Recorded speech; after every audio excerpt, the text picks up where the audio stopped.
Balei ke kiew ke marbam. But kumnu ke ni marbam ke kiew. Kadai nak kadau jong no. Nak kadau jong itu 10,000 tingkalan berkisim. Dia ni itu 10,000 tingkalan berkisim. Dia nak kadau ke tukar blanket berbismus air pelat bentuk. Dia ni gitu. Mentang ya kemen bayuk pisah bayuk blanket. Hendrai utu sim nabi man kasni. Uai bi sisin sansnya man kasni usim nabi. Man kasni atat. PCO man kasni. Ya kata orang ni syukur kasih ni om seal installment. Seal installment. Dan ni agak ketian nangwai mentah bakam thamai ki om ka EMI. Long kembali pilih tiap skuti bersilak, seal dak EMI, ke skuti ke poi silak 10,000. Mana bersil kata? Maki. Manga, ampun mau apa yang pi mengaruh. Ngaruh ada nong takut. Dia nak kita kan. Biar di pan suatu apa? Ke kabayo kapan mensau. Balei doyong lah pelong illegal. Bila jukeli lah dia.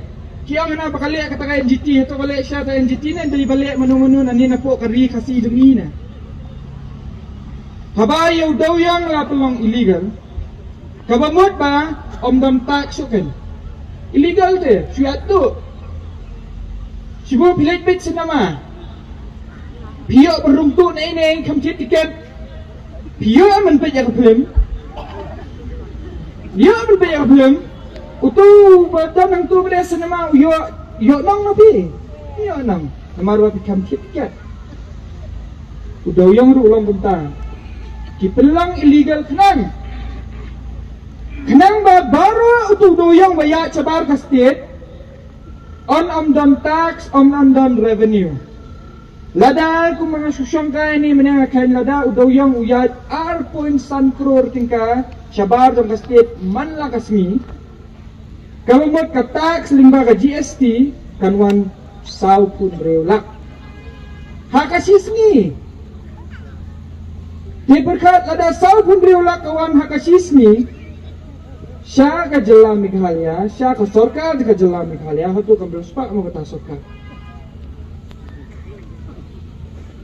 Lada sa pundiula kawan man kasni, sini lala di bantay ini ki flyover, gay lala man sina ki mall, lala man le gay ki paperu per.